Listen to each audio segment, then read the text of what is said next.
শোন শোন গৈরঙ্গনগরবাসী, শোন দিয়া মন, ভালো লাগলো আপনাদের মাহফিল আয়োজন। শোন শোন গৈরঙ্গনগরবাসী, শোন দিয়া মন, ভালো লাগলো আপনাদের মাহফিল আয়োজন। এই মাহফিলের বক্তা যিনি মাওলানা সাইদুল ইসলাম ভাই, সবাই আরো আছে এই সমাজের মুসলমান সবাই। আমরা সবাই আল্লাহর গোলাম, জান্নাতে যেতে চাই। কারা কারা জান্নাতে যাবেন হাতে লারা দেন সবাই, সবাই হাতে লারা দেন সবাই, হাতে লারা দেন সবাই, হাতে লারা দেন সবাই। দিন ইসলামের পথে চলবো, আল্লাহু আকবার বলেন সবাই। আল্লাহু আকবার। শোন শোন গৈরঙ্গনগরবাসী, শোন দিয়া মন, ভালো লাগলো আপনাদের মাহফিল আয়োজন। হায়রে ভালো লাগলো আপনাদের মাহফিল আয়োজন। হায়রে ভালো লাগলো এম রহমানিয়া বানাত মাদ্রাসার মাহফিল আয়োজন। এই মাহফিলের বক্তা যিনি সাইদুল ইসলাম ভাই, আরো ছিলেন এলাকার আলিম দেখেছেন সবাই। আরো আছে এই সমাজের মুসলমান সবাই। আমরা সবাই আল্লাহর গোলাম, জান্নাতে যেতে চাই। কারা কারা জান্নাতে যাবেন হাতে লারা দেন সবাই, হাতে লারা দেন সবাই। দুই হাত হাতে লারা দেন সবাই, হাতে লারা দেন সবাই। দিন ইসলামের পথে চলবো, আল্লাহু আকবার বলেন সবাই। আর একটু জোরে আল্লাহু আকবার। একটু জিকির করি আর আই গেছি লা ইলাহা ইল্লাল্লাহ, জোরে লা ইলাহা ইল্লাল্লাহ, লা ইলাহা ইল্লাল্লাহ। মিলে মিলে বসেন সবাই, মিলে মিলে বসেন সবাই। মিলে বসা সুন্নাত, একটি সুন্নাত জিন্দা করলে শহীদের সওয়াব পাবেন সবাই। আই গায় আইসেন চাচা, আই গাইছেন গো, আই গাইছেন। ফাঁকা জায়গা পুরা করেন সবাই, মিলে মিলে বসেন লা ইলাহা ইল্লাল্লাহ। সবাই আই গাইছেন লা ইলাহা ইল্লাল্লাহ। বাইরে যারা ঘুরেতেছো, হাতে ধরে বলি, প্যান্ডেলেতে আসো তুমি, রহমত পাবি। লা ইলাহা জোরে লা ইলাহা, জোর হলো না লা ইলাহা, আরো জোরে লা ইলাহা। কাসবের কত রোলাতা আসে দেন্দা কইলা কথা। কাসবের কত রোলাতা আসে দেন্দা কইলা কথা। সঙ্গপনে যুগাই মাতা, সঙ্গপনে যুগাই মাতা, তারি দরগায় লা ইলাহা ইল্লাল্লাহ, জোরে লা ইলাহা ইল্লাল্লাহ, আর জোরে লা ইলাহা ইল্লাল্লাহ, লা ইলাহা ইল্লাল্লাহ মুহাম্মাদুর রাসূলুল্লাহ। সবাই পড়েন সাল্লাল্লাহু আলাইহি ওয়াসাল্লাম। ও আল্লাহর গোলামেরা, ও বান্দারা, আলোচনা শুরু করার আগে আমার অন্তরস্থল থেকে আমি শুভেচ্ছা জ্ঞাপন করেছি এই মাহফিলের সভাপতি সাহাবকে। আরো আমি করছি। উলামায়ে কেরাম যারা আছেন তাদেরকে আরো আমি শুভেচ্ছা জ্ঞাপন করছি। প্যান্ডেলের ভিতরে বসা আমার বাবার বয়সের বাবা যান, আমার চাচার বয়সের চাচা যান এবং ছোট ছোট ভাই ও বন্ধু, আরো আমি আমার অন্তরস্থল থেকে শুভেচ্ছা জ্ঞাপন করছি। পর্দার আড়ালে বসে থাকা আমার মা ও বোনদেরকে, আবেদা সালেহা, তাদেরকে আমি আমার অন্তরস্থল থেকে শুভেচ্ছা জ্ঞাপন করে প্রথমে আমি সালাম দিয়েছি। সালামের উত্তর কোনরকম ভাবে পাই নাই।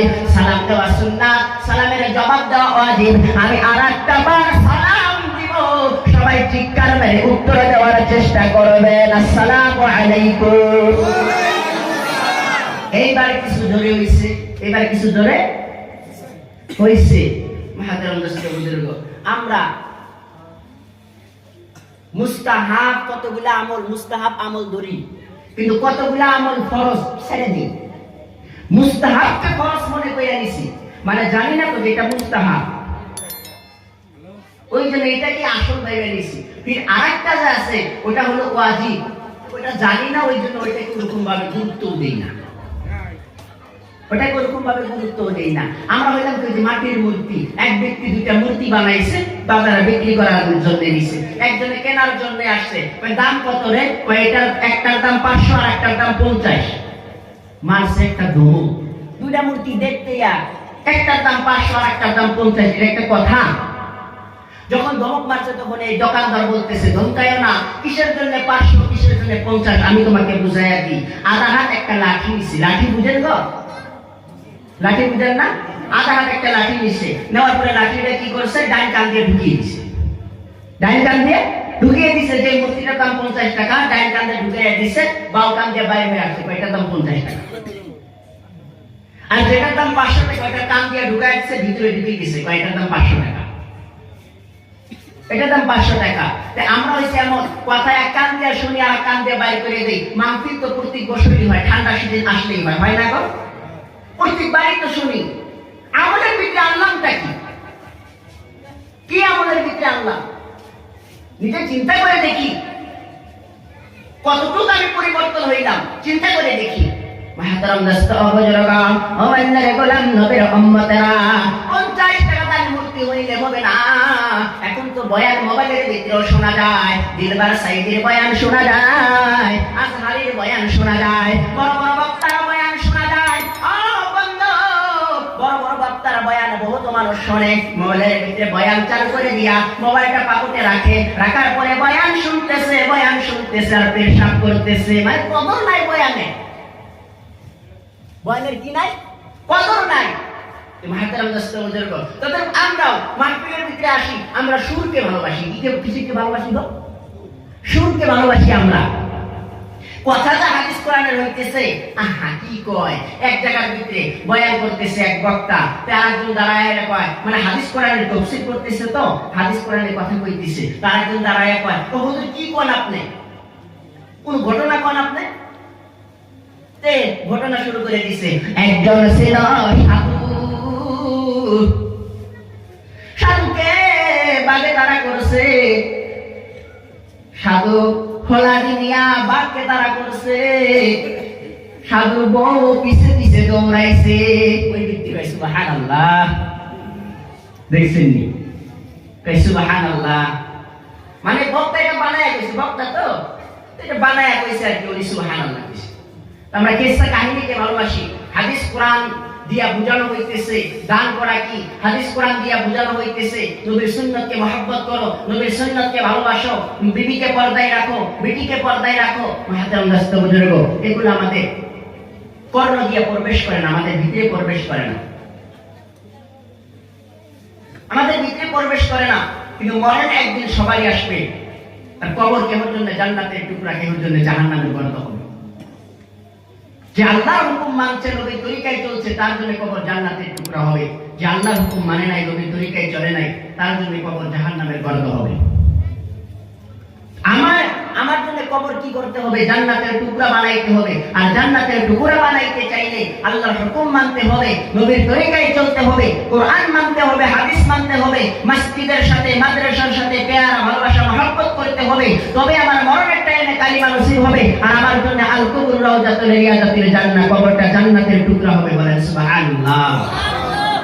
ও বন্ধুরা, ও আল্লাহর গোলাম, ও নবী উম্মতেরা, শুনে রাখুন, জেনে রাখুন, কবরকে যদি জান্নাতের টুকরা বানাইতে চান, কবরকে জান্নাতের টুকরা যদি বানাইতে চান, মরণের পরে যখন কবরের ভিতরে রাখা হবে, পড়াশোনা করা হবে না দিনুকা, তোমার দিন কি ছিল, নাম নবীকা, তোমার নবী কি ছিল, নাম দিন, নাম রব্বুকা, তোমার রব কে ছিল, তোমার রব কে, তোমার দিন কি, তোমার নবী কে ছিল, তিনটা পড়াশোনা করা হবে। বন্ধুরা, দুনিয়ার ভিতরে মুখস্থ করে নিছি, রাদিতু বিল্লাহি রাব্বাও, আমার রব আল্লাহ, ওবে ইসলাম দিনাও, আমার দিন ইসলাম, ওবে মুহাম্মাদিন নাবিয়ান সাল্লাল্লাহু আলাইহি ওয়াসাল্লাম, আমার নবী হযরত মুহাম্মদ মুস্তাফা সাল্লাল্লাহু আলাইহি ওয়াসাল্লাম। কবরের ভিতরে বাইরে হবে না, কবরের ভিতরে বাইরে হবে না। যে ব্যক্তি দুনিয়ার ভিতরে রব চাই জিন্দেগি যাপন করেছে, যে ব্যক্তি দুনিয়ার ভিতরে রবের হুকুম মানছে, রব চাই জিন্দেগি যাপন করেছে, সেই ব্যক্তি কবরের ভিতরে বলতে পারবে রাদিতু বিল্লাহি রাব্বাও, আমার রব আল্লাহ। যে ব্যক্তি দুনিয়ার ভিতরে পুরোপুরি ইসলামের ভিতরে চলছে, পুরোপুরি ইসলামের ভিতরে চলছে, পুরোপুরি দ্বীন মেনে চলছে, ওই ব্যক্তি কবরের ভিতরে বলতে পারবে আমার দ্বীন ইসলাম, আমার দ্বীন ছিল ইসলাম। যে ব্যক্তি নবীর সুন্নতকে মহব্বত করেছে, যে ব্যক্তি নবীর সুন্নতকে ভালোবাসে, ওই ব্যক্তি বলতে পারবে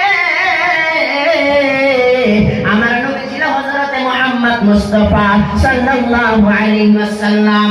বন্ধুরা, নবী হাদিসের ভিতরে বলে ফাবিগাতি আহাব্বানি সুন্নতি, যে ব্যক্তি আমার সুন্নতকে মহব্বত করে, ফাবিগাতি আহাব্বানি, সে আমাকে মহব্বত করলো, আর যে আমাকে মহব্বত করলো, কানা মা'a ফিল জান্নাহ, সেই ব্যক্তি আমার সাথে জান্নাতে দাখিল হবে, বলেন সুবহানাল্লাহ।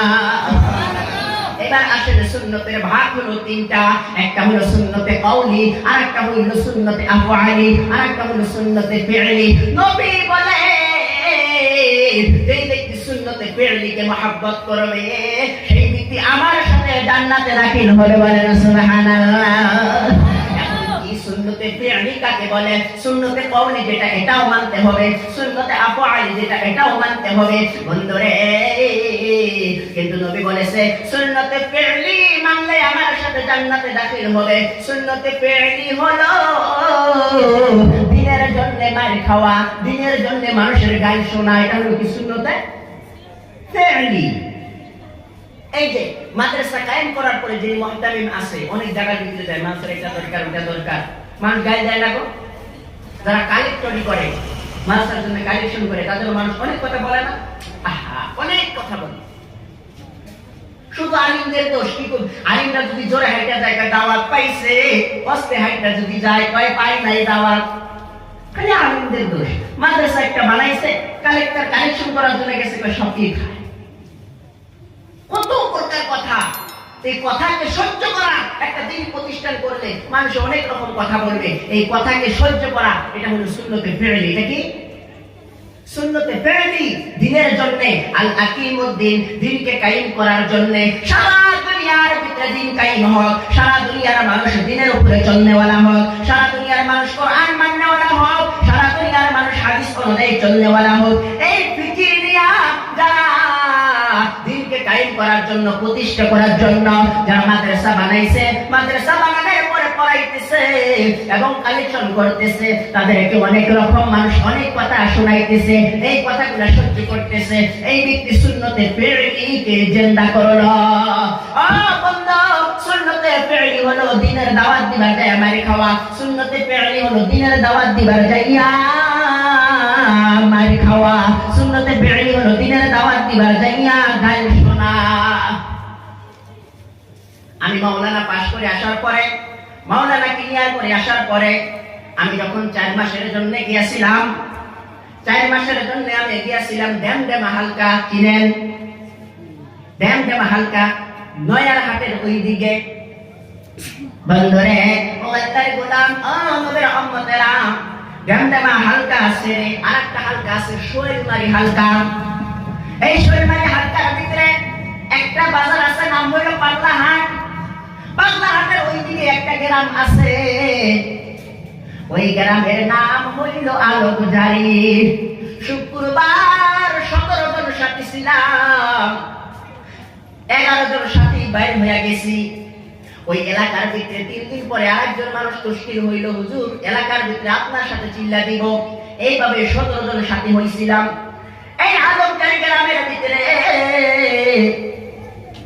একজন মানুষের কাছে আমরা শুক্রবারের দিন দাওয়াত দিতে গেলাম। 2.5 ঘন্টা মেহনতের ভিতরে ফজরের নামাজ পড়ার পরে, ইমানিকের মুজাকারা হওয়ার পরে, নাস্তা করার পরে তখন আমরা চলে গেলাম। আমি গেলাম এবং আমার সাথে আরেকজন সাথী ছিল নূর সাইয়্যিদ, আরেকজন সাথী ছিল শুকুর আলী, আরেকজন সাথী ছিল জাহালউদ্দিন। এই 4 জন সাথী আমরা মুলাকাতের জন্য গেছি। তার সাথে মুলাকাত করেছি, মুসাফা করেছি, তাকে দিনের দাওয়াত দিছি, ভালো মন্দ জিজ্ঞাসা করেছি। উনি বলতেছে আমি চলে যাব। আমি তখন জিজ্ঞাসা করেছি আপনার কি বেটা বেটি আছে? বলে আমার বেটা আছে 2টা। আমি বলছি চাচা আপনি তো চলে যাবেন, আজকে 3 দিন হয়ে গেল আপনাদের মসজিদে আসছি, বাইরের বগলে মসজিদ, আপনাকে মসজিদে দেখলাম না, আপনার কাছে আসি আপনাকে বাড়িতে পাই না, আপনার ছেলে 2 জনকে মসজিদে যাইতে কইেন। এই কথাটা বলার সাথে সাথে এত রাগ হয়ে গেল, এত রাগ হয়ে গেল, হাত এইভাবে নিয়ে আসে আমাকে মারার জন্য। বাবা শোনা করে থামায়, হাত নিয়ে আসে মারার জন্য। বন্ধুরা রে কিছুই বললাম না। মসজিদের পাশেই ছিল, মসজিদের সবাই বাইর হইছে, একজন দাউলিয়া বাইর হইছে, আরেকজন খুরিয়া বাইর হইছে। যে বাইকটা বলতেন তো, মানে ব্যাগটা ঘাড়ে করে নিয়ে জামাতে গেছি তো, মানে 1 মাসে কি আর মসজিদে বাইকটা দিয়ে ব্যাগটা ঘাড়ে করে নিয়ে যাওয়া হয়।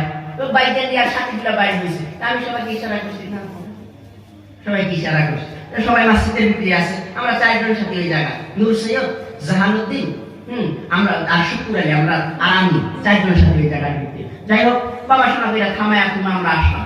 আসার পরে এখন সাথীগুলো হুজুর ঠেকাইলেন কেন? দিতাম কেন? বলে না দেওয়া যাবে না, উযু করো, 2 রাকাত নামাজ পড়ো, আল্লাহর কাছে দোয়া করো, আল্লাহ যেন তাকে হেদায়েত করে। ও আল্লাহর গোলাম নবী উম্মতেরা 2 রাকাত করে নামাজ পড়লাম, পড়ার পরে দোয়া করলাম এবং কিছু সদকার জন্য কিছু টাকা তুললাম। সদকার জন্য 1-2 টাকা করে টাকা তুলে একটা ঠোঙ্গার ভিতরে টাকা, একটা পলিথিনের ভিতরে টাকাগুলা বান্ধিয়া মসজিদের বাইরে রাইখা দিলাম। যেটা সদকার টাকা মসজিদের ভিতরে ঢুকানোর দরকার নাই, এইখানে রাইখা দে, বাজারে গেলে নিয়ে দেওয়া যাবে, ফকিরকে দিয়ে দেওয়া যাবে, অথবা এই দিক দিয়ে যদি ফকির আসে তাকে দিয়ে দেওয়া যাবে। টাকাটা ওই জায়গার ভিতরে রেখে দিছি। ওই বেসরা চোরের ভিতরে চলে গেছে। সকালবেলা আমার কাছে তার 4টা ভাই আসছে, তারা ছিল 5 ভাই। 4টা ভাই আসার পরে বলতেছে হুজুর আমাদের ভাই আপনাকে কালকে অপমান করেছে, আজকে আমাদের ভাই বিছানা থেকে উঠতে পারে না, আমাদের ভাই কথাও বলতে পারে না, আমাদের ভাইকে জানো কে জানো মেরেছে, কে জানো আঘাত করেছে, পিঠ দিয়ে ফুলে ফুলে গেছে, আমার ভাই বলতে পারে না, আপনার ওইখানে যেতে হবে। আমি বললাম সাথী দিয়া কিভাবে আমি ওইখানে যাব? এই সাথীগুলা কি আমি ওইখানে যাইতে পারবো না, তোমার ভাইকে নিয়ে আসো। গাড়ি দিয়ে নিয়ে আসছে। নিয়ে আসার পরে আমি যখন বাড়ির ভিতরে গেছি, যাওয়ার পরে দেখি জবান বন্ধ, কথা বলতে পারে না, ইশারাও করতে পারে না, চোখ দুটা বন্ধ। তো আল্লাহর গোলাম নবীর উম্মতেরা